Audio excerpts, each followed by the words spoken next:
어, 평일날 좀 이런 아침이었습니다. 그래서 커피 한 잔을 들고 숲속에 갔는데요. 숲이 다 예쁘잖아요. 숲에 보면 좀 두발 정리도 하고, 이제 연산홍이 아니라 지금은 아주 녹차밭이 되었어요. 그래서 경기도 지역에 이런 녹차밭 보셨나요? 보셨죠? 우리 녹차밭이 얼마나 좋은지, 주변에 카페 주변에 가서 뭐 이렇게 그 야외에 앉아 있으면 옆에서 이렇게 속닥속닥 거리는 소리가 제 귀에 들려요. 어머, 너무 아름답고 소문 듣고 왔다면서 막 자기들끼리 막 좋아하고 막 그런 걸 보게 돼요. 그래서 야, 참 흐뭇해하면서 그렇게 했는데, 숲속을 거닐 때 이렇게 보니까 거미줄이 쳐져 있고, 그 다음에 거기 물방울이 이렇게 있는데요. 거기다 뭐 다이아몬드 보석처럼 막 빛이 나는 거예요. 송알송알송알하게요. 여러분 그런 거 보신 적 있죠? 거미줄에, 그죠? 이슬이 무겁고 아침 햇살에 막 보석보석하게 빛나잖아요. 야, 거기에 맺혀 있는 이슬이 얼마나 예쁜지. 자, 다시 한번 생각해 보세요, 여러분. 그 맺혀 있는 물방울이 예쁜 겁니까? 그 물방울의 빛이 비추어져서 그렇게 영롱하게 반짝반짝 빛나는 겁니까? 빛이죠. 그 빛이 비추어져서 그 물방울이 어떻게요? 반짝반짝 다이아몬드에 빛나는 것처럼 빛이 가장 아름다움, 그 아름다움을 많은 사람들이 진짜 감탄하게 되는 것이죠. 거미줄은 또 그 물방울은 빛을 만들어내지 않죠. 그죠? 이미 존재하는 그 아침의 햇살의 빛을 받아서 그렇게 아름답게 굴절시켜서 이렇게 반짝반짝 빛나게 되는 것이죠. 그때 다시 한번 깨달았습니다. 우리 선행도 그와 같은 겁니다. 우리가 여러분 선한 빛을 만들어내는 것 아닙니다. 하나님의 은혜라는 빛을 받아들여서 우리가 세상에 굴절시키고 있는 것이죠. 그래서 우리 안에서는 빛이 나올 수가 없어요.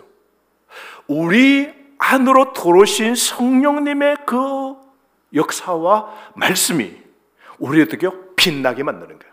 그래서 우리가 성령 충만으로, 우리가 말씀으로 충만해지면 자동적으로 어떻게 해요? 빛이 나요, 여러분. 옆 사람 한번 보세요. 빛나십니까? 빛 안 나시는 분 신고해 주세요. 신고해 주세요. 그 빛이요, 그 빛이 그분의 성품에서 나오는 게 아닙니다. 성령님께서 우리 속에 말씀을 통하여 성령님이 우리를 빛나는 존재로 그렇게 만드는 거죠. 오늘 우리가 묵상해야 될 이 교리문답 86문 보십시오. 제가 한번 질문하겠습니다. 우리의 공로가 조금도 없이 그리스도로 말미암아 오직 은혜로 우리의 죄와 비참함으로부터 구원받았는데 우리는 왜 또한 선행을 해야 합니까? 구원은 내 노력이 아니고 하나님의 은혜로 이제 천국 가는 구원을 받았는데, 그럼 왜 우리가 선행해야 되죠? 선행을 쌓는다 해서 천국 가는 거 아닌데. 답입니다. 시작. 그리스도께서 그의 보혈로 우리를 구속하셨을 뿐 아니라 그의 성신으로 우리를 새롭게 하여 그의 형상을 닮게 하시기 때문입니다. 이것은 우리가 모든 삶으로서 하나님의 언덕에 감사하고 하나님께서 우리를 통해 찬양받으시기 위함이며, 또한 우리 각 사람이 그 열매로서 자신의 믿음의 확신을 얻고 경건한 삶으로서 다른 사람을 그리스도에게 인도하기 위함입니다. 여러분, 이 질문 속에 아주 신비한 그런 은혜의 진리가 담겨 있죠. 은혜와 행위 사이의 관계입니다. 은혜, 행위, 이 두 개죠. 받은 구원과 살아가야 할 삶 사이에 연결고리가 있는 것이죠. 여러분, 오래전에 어떤 젊은 성도 집에 간 적이 있어요. 오늘도 보니까 우리 몽골 분 젊은 그 가정이 쌍둥이를 낳았어요. 몇 개월 됐다 그랬죠? 4개월인가? 8개월? 100일 됐대. 쌍둥이가 왔어요. 와, 그러니까 우리 벌써 뭐 그 거덕한 분위기, 그 할머니하고 초등학교 2학년 애도 오고 그렇게 거덕한 그런 분위기가 됐어요.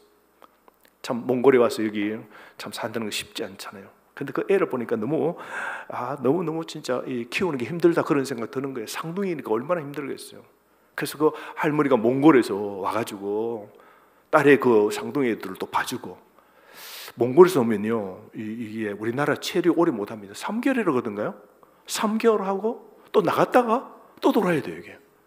그래요. 이게 어렵잖아요. 그래도 두 애를 보는 게 이 딸로서는 힘드니까 엄마가 그렇게 몽골에서 왔다 갔다 해요.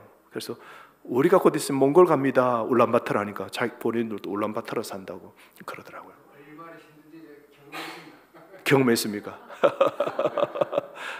그래가지고 아이를 키우는 게 여러분 힘들거든요. 얼마나 힘듭니까? 그렇죠? 그래서 목사님 신방을 갔더니 그 젊은 애를 키우는 엄마가 그럽니다. 목사님, 애 키우는 게 정말 너무 힘들어요. 정말 혼란스러워요. 아이를 사랑하는 것, 이거 정말 자연스러운 일인데요. 근데 목사님, 내가 하나님을 사랑하는 것은 왜 이렇게 복잡하게 느껴지는지, 그런 이야기를 하는 거예요. 애도 보고 신앙을 지킨다는 게 이런 거 쉽지 않잖아요. 그 눈에서 여러분 진정한 그 갈등이 서려 있는 것을 제가 그때 본 적이 있어요. 어떻게 살아야 할지 모르는 그 실존적 고민을 하고 있는 그 모습을 보게 된 겁니다. 우리 모두는 이런 강을 건너야 됩니다. 은혜의 강 건너편에서 삶의 강 이편까지, 받은 구원에서 우리가 천국 가기 위하여 살아가야 할 이 오늘까지의 다리를 우리가 찾아야 됩니다. 이미 우리가 구원받았어요. 그죠? 천국은 갈 겁니다. 근데 아직 간 건 아니에요. 천국 갈 때까지 우리가 어떻게 해야 돼요? 이제 살아내야 돼요. 천국 갈 때까지. 천국은 가는 것 확실함을 믿으시면 아멘. 내가 예수 믿고 내가 오늘 밤 하나님이 부르셔도 나는 단번에 그 예수 그리스도의 은혜로 천국 갑니다. 근데 그 천국 갈 때까지 우리가 이 땅에서 살아내야 될 삶이 있거든요. 세상은 우리에게 이런 말 하죠. 공짜 점심 없다 그러죠. 세상에 공짜 없다 그런 말 합니다. 모든 것에는 뭐가 있다는 겁니까? 대가가 있다는 것이죠. 받은 만큼, 얻어먹은 만큼 갚아야 돼요. 그래서 그 사람이 한번 사면 나도 한번 사고, 이걸 우리가 보이지 않지만 서로 간에 어떻게 해요? 일종의 핑퐁이죠. 왔다 갔다. 그게 돼야 돼요. 그거 받고 핑퐁 핑퐁 오고 퐁 주는 거 없으면 그 사람하고 이제 관계가 어느 날 보면 썩 멀어져 버려서 계속 얻어먹기만 하고 가지고 한 번 또 이래 된다고 이게. 그러니까 우리가 세상에 공짜 없다, 모든 것에 대가가 있다 이런 생각하잖아요. 받은 만큼 갚아야 한다는 이 철칙을 우리는 배워왔죠. 그런데 성경은 뭐라 그래요? 복음은 뭐라 그럽니까? 이 모든 상식을 뒤엎죠. 우리의 공로가 조금도 없이 오직 하나님의 은혜로 우리가 구원받았다고 성경은 말하잖아요. 그래서 우리가 한 만큼 우리가 구원받는 게 아니라 뭐요? 구원은 전적으로 하나님이 우리에게 뭐요? 100% 그냥 우리는 그저 거저 받은 거예요. 그저 완전 거저 100% 우리는 받은 거예요. 그러니까 천국 가는 것은 내가 선을 쌓고 하나님 너 많이 선한 일 하네, 내가 선을 쌓아서 천국 줄게, 아니죠. 구원은 100% 하나님께서 은혜로 우리를 구원시켜 주신 것이죠. 그런데 이 선언 앞에서 우리가 헤맵니다. 어떤 사람은 이런 생각하죠. 그럼 이제 뭘 해도 상관없겠네. 구원받았으니까, 따놓은 당상이니까 이제 구원받았는데 뭐 아무렇게 살아도 상관없다 이런 생각으로 방종의 섬으로 건너갑니다. 또 다른 사람은 이렇게 말합니다. 아이, 그래도 뭔가 해야지, 내가 예수 믿었는데 뭔가 해야지 라고 걱정합니다. 그래서 끝없는 행위의 미로 속에서 길을 잃게 됩니다. 하지만 복음은 우리에게 분명히 말합니다. 이 두 길 모두 잘못된 길이라고 말하죠. 교리 문답의 답변이 완전히 새로운 길을 우리에게 보여줍니다. 어제 보니까요, 우리 김선주 장로님, 우리 장로님들 여기서 뭐 이렇게 올라가는 것도 정리하고 막 그렇게 하시는데요. 오늘도 여러분 이거 보셨는지 모르겠는데 놀라운 것, 어제 딱 보니까요, 우리 그 비전센터에서 문 열고 이제 본당으로 딱 올라오는데 이 왼쪽에 나무들 있잖아요. 그 나무 하나가요, 유실수 나무가 있다는 거 아세요? 엄마나 몇 개 따 먹었어요. 대부분 다 모르시잖아요. 지금 거기에 살구나무가 있어요. 살구나무. 살구나무의 잎에 노란 살구가 맺혀 있는데요, 장로님이 따 드시더니 너무 맛있다면서 막 와 달다면서 그러시더라고요. 큰일 났네. 이제 입에 맞히면 이제 맛보세요. 지금도 제가 어제 보니까 살구나무에 이게 노란 게 맺혀 있더라고요. 너무 맛있대요. 너무 맛있대. 에덴의 선악과처럼 맛있는 살구나무가 있어요. 근데 여러분, 그 심었던 살구나무가 올 봄에 여러분 살구꽃이 폈는데요, 마치 그게 보면 이 지분에 벚꽃하고 비슷한 것 같지만 살구나무인 줄 제가 아니까 이게 살구꽃이다 하고 제가 이제 딱 보면서 너무 좋아가 카메라로 줌으로 그걸 착 찍었어요. 그래서 제가 그 인터넷에 딱 올렸더니 전에 섬겼던 교회에 그 집사님이 제 올려놓은 그 사진을 보고 살구꽃이 너무 그 가지에 예쁘게 펴있는 그 사진이 너무 예뻐가지고, 그분이 또 뭐 아크릴 또 이 화가예요. 그래가지고 이렇게 된 나무에다가 아크릴로 그 사진을 그대로 진짜 꼭 그려가지고 영롱하게, 그리고 거기다가 시편 23편을 23편 1절 여호와는 나의 목자시니 내게 부족함이 없을, 제가 가장 좋아하는 애송 구절인데 그걸 어떻게 하셔? 서로 마음이 맞은 거예요. 그래 만들어가지고 그거를 들고 오신 거예요. 들고 봄에 저 지방에서 그걸 들고 오셔가지고, 그래가 제 방에 지금 들어가시면 그거 딱 볼 수 있습니다. 오늘 보고 싶으면 살구 드시면서 제 방에 올라가서 보십시오. 이렇게 된 살구꽃 나무에 시편 23편에 그 구절이 성구 구절이 해가지고 딱 제가 놨더라고요. 돌아오는 사람마다 와, 그림 잘 그렸다. 아크릴 반 우리 학생들 와서 샘플 하나 보고 갔어요. 여러분, 그 살구 나무의 살구꽃은요 피는 게 당연하죠. 살구나무는 해마다 봄에 무슨 꽃이 핍니까? 살구꽃만 핍니다. 너무나 놀라운 진리를 제가 여러분들에게 말씀하고 있는 겁니다. 이게 살구나무는 여러분 내년에도 보십시오, 살구꽃이 핍니다. 바꿀 수가 없어요. 이거는 바꿀 수가 없죠.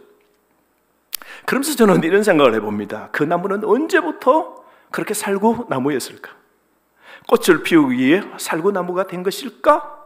아니면 살구나무이기 때문에 살구꽃을 피웠을까? 막 헷갈려요? 답은 분명하죠. 살구나무이기에 살구꽃이 핀 거죠. 이미 살구나무니까 그건 살구꽃, 그것은 해마다 예수님 오실 때까지 바뀌지 않고 그 꽃이 피겠죠. 꽃을 피우기 위해서 살구나무가 살구꽃을 피우기 위해서 노력할까요, 안 할까요? 제 대답 잘해야 됩니다. 지금 가는 방향하고. 살구나무가 살구꽃을 자기가 아니고 옆에 있는 벚꽃을 피우겠다고 막 노력을 할까요, 안 할까요? 안 합니다. 그냥 살구나무는 자동적으로 그냥 피면 살구꽃을 퍽 이렇게 터트리면서 피워내는 것이죠. 왜? 살구나무는 살구나무의 DNA가 그 속에 있기 때문이죠. 꽃을 피우려고 노력 안 해도 살구꽃이 피는 것이죠. 이게 바로 살구나무의 본성입니다. 이 본성입니다. 그래서 교리문답의 이 답변이 이 생명의 법칙을 우리에게 보여주죠. 그리스도께서 그의 보혈로 우리를 구속하셨을 뿐만 아니라 그의 성령으로 저와 여러분을 새롭게 하셔서 그의 형상을, 하나님 아들 예수 그리스도의 형상을 담게 하시기 때문입니다. 성령님을 우리에게 DNA로 우리 속에 심으셔서 우리가 그리스도의 모습으로 나타날 수 있도록 우리를 바뀌도록 해주셨다는 겁니다. 여기에 구원의 놀라운 이중 구조가 드러납니다. 첫 번째 단계는 구속입니다. 그리스도께서 십자가에서 우리의 모든 죄값을 완전히 여러분 치러주셨죠. 그게 로마서 8장 1절 말씀입니다. 그러므로 이제 그리스도 예수 안에 있는 자에게는 결코 정죄함이 없나니. 그리스도 예수 안에 있으면요, 마귀 검사가 와서 너 죄 있잖아 하고요, 우리를 고소하고 우리를 끌어가지 못한다는 겁니다. 누구든지 그리스도 안에 있으면 새로운 피조물이고 결코 죄가 있다고 법 판결을 받지 아니한다라고 말씀하죠. 두 번째 단계는 성령을 통한 새롭게 하심입니다. 여러분, 성령님께서 저와 여러분 안에 들어오셔서 우리를 완전히 새로운 피조물로 만드셨습니다. 그것이 에베소서 2장 10절에 이 진리가 명확한데요, 들어보세요. 우리는 그의 만드신 바라 그리스도 예수 안에서 선한 일을 위하여 지으심을 받은 자다. 그럽니다. 우리가 그리스도 예수 안에서 선한 일을 위하여 지음받은 존재가 된 겁니다. 그리스도가 바로 옆에 계신 분들을 만드신 겁니다. 하나님의 성도로, 하나님의 자녀로 만드신 겁니다. 그래서 순서가 중요하죠. 여러분, 우리는 선한 일을 위해서 구원받은 게 아닙니다. 구원받아서 선한 일을 하게 된 것이죠. 살구나무가 사과꽃을 피울 수 있습니까? 없습니까? 없죠. 살구나무가 살구꽃을 피우는 것처럼 이것은 억지로 하는 것 아닙니다. 그리스도 성령으로 거듭난 사람은 억지가 아니라 그 안에 성령의 은혜로 그리스도 안에서 새로운 본성으로 자연스러운 표현으로 선한 일을 하게 되어 있다는 겁니다. 그래서 여러분, 제가 전도사 시절입니다. 제가 전도사 때 인기가 좀 많았어요. 여러분이 믿든지 말든지.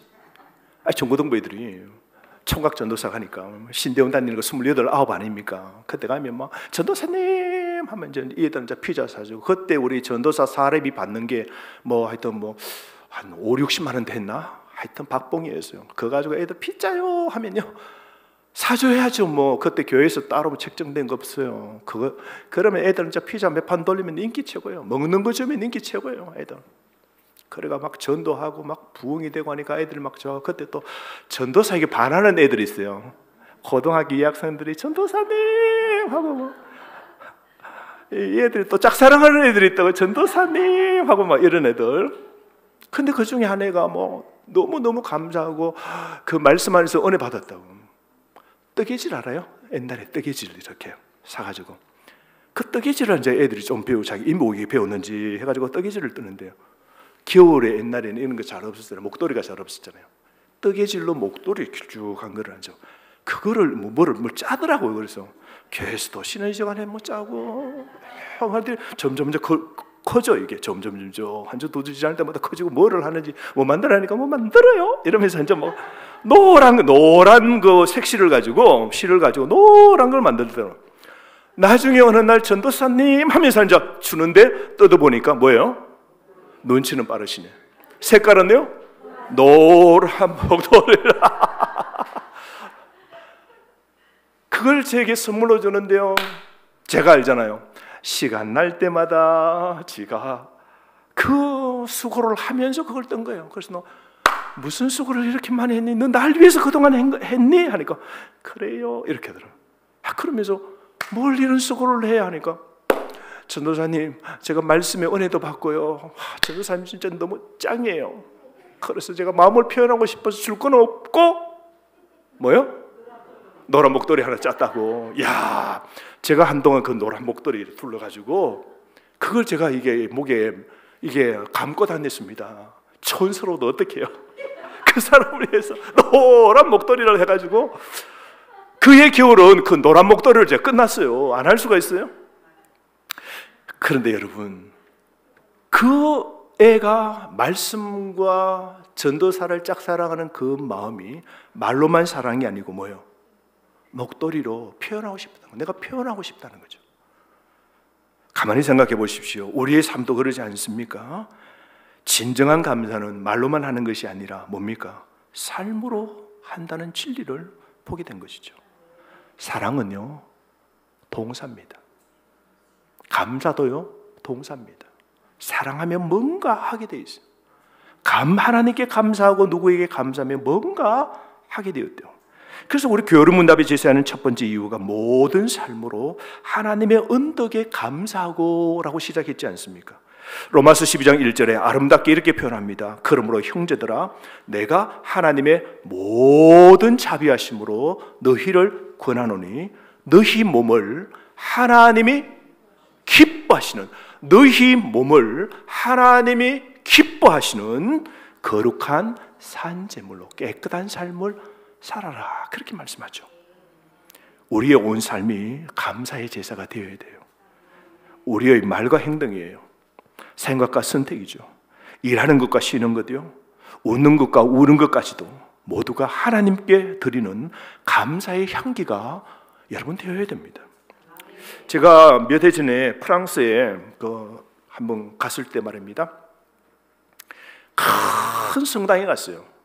그 성당이 진짜 세계에서 가장 아름다운, 프랑스에서 가장 아름다운 국보급 성당인데요. 그 성당이 스테인 글라스가요.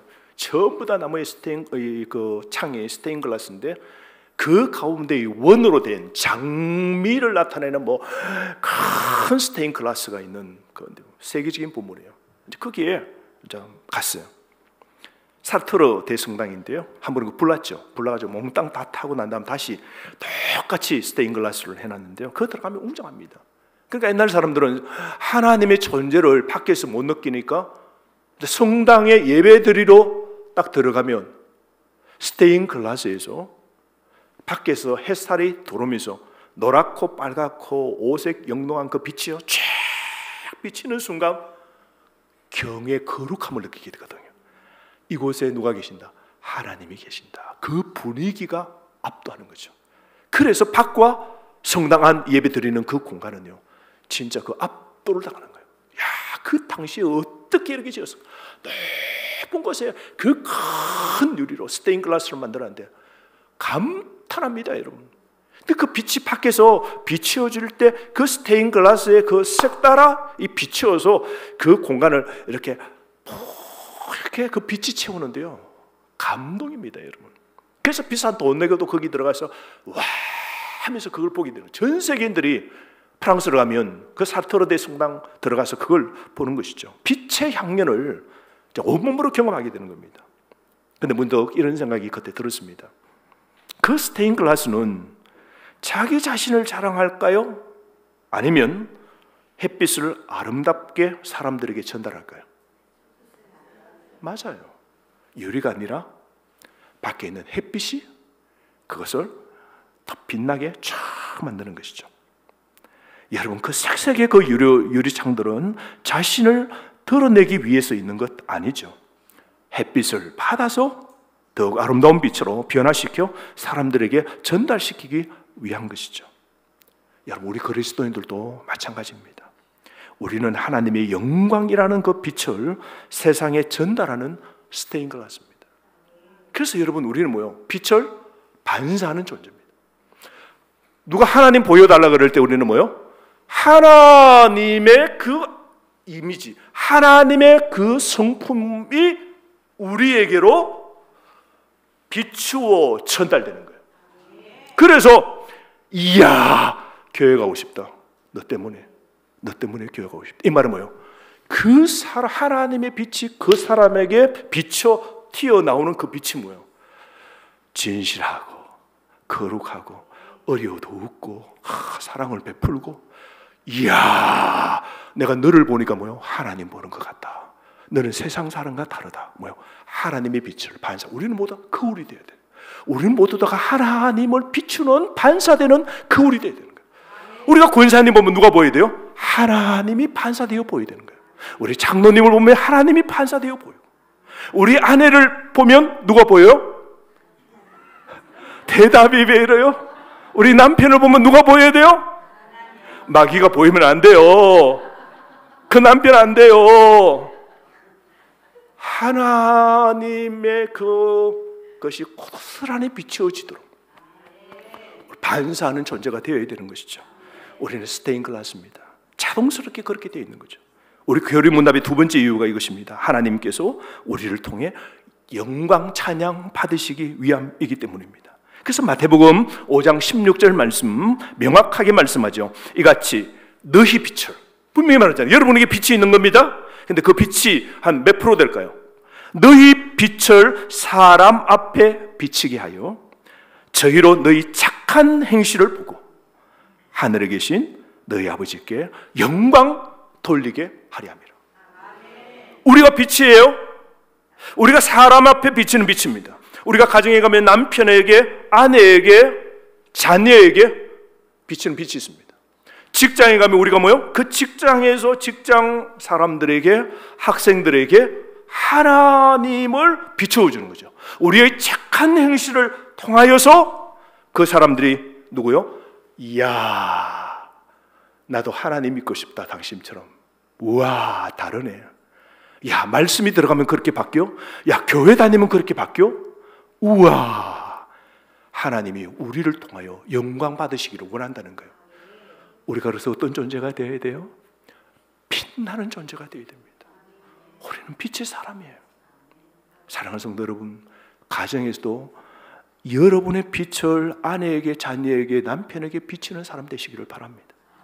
우리 교회 전도에서도 여러분이 그 전도의 한 사람에게 뭐요? 하나님의 빛을 비추는 사람이 되어야 되는 거예요. 한 작은 회사의 CEO입니다. 근데 이 사람이 그 조그만 회사에 그래도 사람들이 이렇게 있잖아요. 근데 이 사람이 참 너무 잘하는 거예요. 막 힘들게 하는 사람, 어렵게 하는 사람, 이런 사람, 실수하는 직원들에게도 화내지 않고 다독거려주고, 회사가 어려울 때도 직원들을 먼저 챙기고 이제 그런 일들을 막 하는 거예요. 그러니까 직원들이 알잖아요. 그래서 한 번은 사장님 참 진짜 이래도 됩니까? 이래도 됩니까? 우리부터 먼저 챙기고 또 나를 이렇게 잘 챙겨주고, 사장님 이래도 됩니까? 이래도 됩니까? 진짜 너무너무 감사해요. 막 그러는 거예요. 오늘 얼마나 좋겠어요, 그 직원들이. 사장님은 왜 이렇게 좋으세요? 사장님은 원래 태어날 때부터 이랬어요. 사장님 너무 좋아요, 너무 좋아요. 그 CEO가 그때 이런 말을 했습니다. 내가 좋은 게 아니고 예수님 때문에 그렇다고. 내가 예수 믿어서 그렇다고. 내가 예수 믿어서 그렇다고. 예수님이 저를 이렇게 사랑하셨거든요. 내가 예수 믿고 내가 그렇다고. 그 직원들이요, 한 사람 한 사람씩 그 사장이 다니는 교회로 와서 성도가 된 겁니다. 그 사장은 직장에서 자신의 빛을 이웃들에게 비추어, 와, 하나님 믿고 싶다라는 빛나는 삶을 거기에서 살아간 것이죠. 어떤 꼬마가 할머니 댁 그 뒷마당에 옛날에 보면 감나무를 좀 심었잖아요. 안 그래요? 여러분의 그 외갓집이나 집에도 감나무가 앞에나 뒤에나 없었습니까? 네, 있었으면 잘 사는 집안 맞습니다. 감나무를 다 그렇게 많이 심었어요, 동네는. 저도 제 집에 감나무가 3그루가 있었거든요. 그때 또 텔레비전은 나오는 게 타잔이 그렇게 또 인기가 많았어요. 타잔 하는 거 아세요? 토요일마다 그거는 반드시 봐야 돼요. 성경을 보는 것처럼 묵상하고 타잔을 묵상했어요. 우리 친구들에서 지가 타자는 줄 알고 자기 집 뒷마당에서 새끼줄을 하고 연결해가지고 타다가, 감나무는요 아시죠? 약합니다. 월요일 날 가면요 다리 하나 부러져가지고 오늘 기보사 온 친구는요 못 타다가 왔어요. 우린 다 알아요. 감나무에서 타자 놀이하다가 떨어져가지고 가지가 꺾여져, 그런 친구들이 많았대요. 감나무에서 노는 거예요. 감나무에 올라가서 가을 되면 감 따먹고 따다가 떨어지기도 하고, 막 여기도 머리 된장 바르고 참 그렇게 했어요. 근데 어떤 꼬마가 이제 할머니 댁에 가서 뒷마당에 이제 이게 감나무가 있잖아요. 그러니까 감꽃이 피고 감이 맺히고 그렇게 하니까 그 유치원 다니는 그 손주가, 할머니 이 나무는 어떻게 이렇게 감이 이렇게 맺혀요? 아이 눈에는 그 신기한 거예요. 이 나무는 어떻게 감만 이렇게 열려요? 할머니가 뭐라고 그랬겠어요?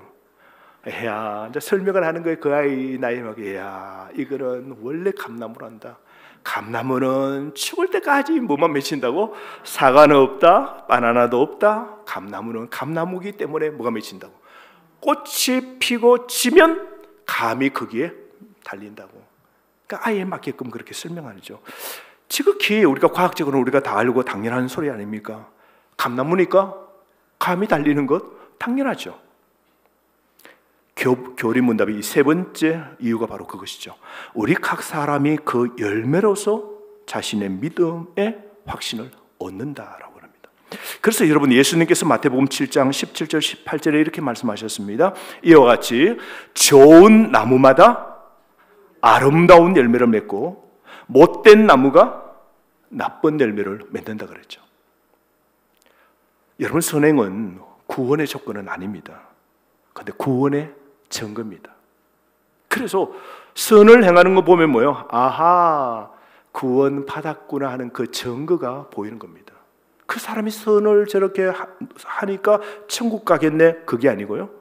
천국 가는 것은 예수 그리스도가 내 안에 성령을 통하여 믿고 우리 안에 있는 사람은 천국 갑니다.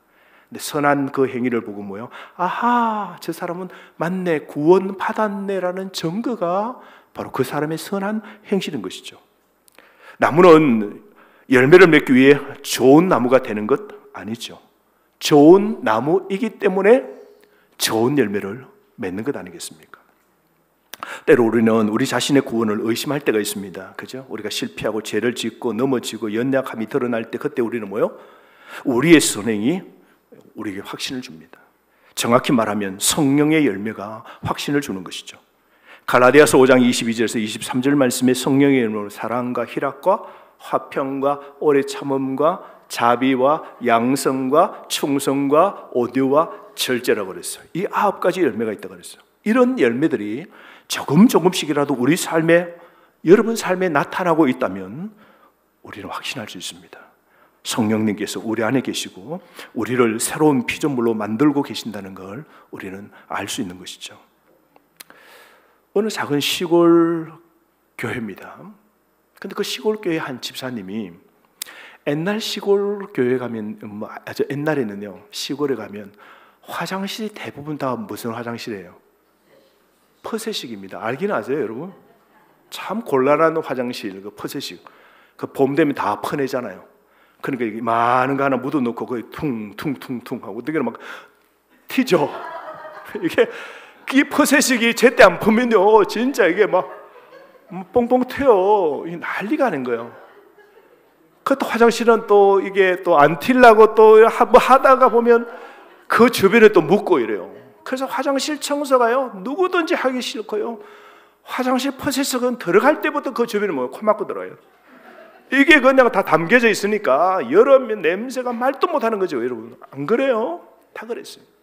근데 거기에 집사 한 사람이 참 은혜를 받고 자기는 교회 청소가 오면 되고 화장실 청소는 내가 하겠다고. 그래서 그 화장실을 진짜 막 그 동네를 예수님의 향기로 여기고 그 가서 주변을 그냥 묻었던 거 다 정리하고 막 물 퍼붓고 다 깨끗이 한 거예요. 근데 그 시골 교회에 어느 한 사람이 이사를 와가지고 전에 다녔던 교회니까 그 시골에 또 그 교회가 자기 가야 되겠지 갔는데 그 교회를 갔는데요. 예배를 드리고 왔는데 화장실을 가게 된 거예요. 그런데 세상에 그 당시에 어느 화장실을 가도 다 그만하는데 이 교회 화장실은 완전히 별 5개 호텔인 거예요. 완전히 별 5개 호텔인 거예요. 이야, 이게 그래서 이럴 수가 있나 싶은데 다음 주 가도 그 화장실은 반질반질하고 그런 거예요, 그냥.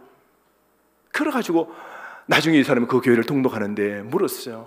어떻게 우리 교회를 등록했습니까? 하니까 예, 목사님 설교 말씀도 너무 좋고요, 밥맛도 너무 좋고요. 그런데 내가 이 교회 등록하게 된 건 화장실이라고. 화장실이 어떻게 화장실을 저렇게 청소하는 거 보면 이 교회 성도들이 정말로 사랑이 넘치는 사람이라고. 남을 위하여서 누군가 돌아가면서 청소를 이렇게 사랑하기 싫은 그곳을 사랑을 이렇게 베풀었다고. 이런 사랑이 넘치는 교회에 내가 다 내지 어느 교회 가겠냐고. 화장실 때문에 그 사람이 그 교회에 등록한 거 아니겠습니까? 사랑하는 성도 여러분, 그 집사는 하나님의 은혜를 엄청나게 받고 자신의 그 삶 속에서 선한 행실이 그렇게 드러난 것이죠. 오늘 우리의 삶도 그렇습니다. 경건한 삶으로 다른 사람을 그리스도에게 인도하기 위함이라는 이 교리 문답의 4번째 이 이유가 여기 있는 겁니다. 그러므로 여러분, 우리가 세상 속에서 어떻게 살아야 됩니까? 구별된 사람. 신앙생활도 마찬가지입니다. 우리가 균형 잡혀서 구원은 얻었지만 구원을 얻었다고 선행을 포기하는 것이 아니라 구원을 얻었기에 우리 삶이 어떻게요? 선을 행하는 삶을 우리가 살아가야 됩니다. 내가 어차피 구원 받았는데 라고 생각하면서 어떻게 살아도 상관없다고 막 죄짓고 그렇게 살면 안 되는 겁니다. 진정으로 은혜를 경험한 사람은 그 은혜를 값싸게 여기지 않습니다. 사랑하는 성도 여러분, 우리가 하나님의 은혜입니다. 새 장에 새를 한 마리 앵무새를 사서 키우다가 어릴 때는 또 앵무새 이런 것도 또 많이 키우는 그런 집도 있었어요. 한 번에 또 유행되면 그 앵무새를 집에서 키우다가 갇혀 있는 게 너무 그래가지고 불쌍해 보이잖아. 거기서 바닥바닥 끓고 뭐 이렇게 하니까 마음껏 밖에는 참새들이 때로 다니니까 그 꼬마가 키우다가 이거 보니까 이 애는 마음껏 이 창공을 날 수 있는데 이 새장에 갇혀 있는 게 그래서 그 새를 끄집어내서 밖에다가 앵무새를 뒀는데 얘가 날아갈 줄은 모르는 거예요. 이 애가 그 새장 안에서만 늘 이렇게 지내가지고 날개를 펴고 저 참새처럼 제비처럼 날아간다는 생각을 못 하는 거예요. 새장에 갇힌 곳에서 자유로 밖에 끄집어냈지만 그 날개로 마음껏 날아오르지 못하는 그 새, 자기 볼 때 얼마나 불쌍해요. 사랑하는 성도 여러분, 우리는 죄로부터 뛰어넘는 그리스도의 은혜로 지은 묵은 모든 죄를 하나님이 모든 걸 씻어주셔서 우리에게 자유함을 주셨어요. 복음의 자유함을 주셨다고. 우리는 하나님 은혜에서 마음껏 누리는 자유를 주셨다고요. 그런데 주님이 주신 이 자유를 우리는 누리지 못하고 아직도 죄를 우리가 지은 걸 우리는 두려워하고 내가 죄를 지었기 때문에 나는 지옥 가겠다 생각하고 우리가 하나님 받은 그 은혜의 자유함을 누리는 삶을 우리가 살지 못한다면 우리가 새장에 갇혀 있는 새처럼 얼마나 불쌍하겠습니까? 사랑하는 성도 여러분, 사랑에 자유하시고 복음에 자유하시고 삶 속에서도 나는 구원받은 자라고, 여러분 오늘 가정에서 세상에서 가는 곳마다 나는 은혜 받은 자고 이제 하나님의 빛을 반사하는 자로 받은 은혜에 이제 보온하는 삶으로 그렇게 살아가는 저와 여러분 되기를 주의 이름으로 축복합니다. 우리가 주신 말씀 가지고 다 함께 한번 기도하겠습니다. 하나님, 복음의 은혜 주신 거 감사합니다. 이제 구원은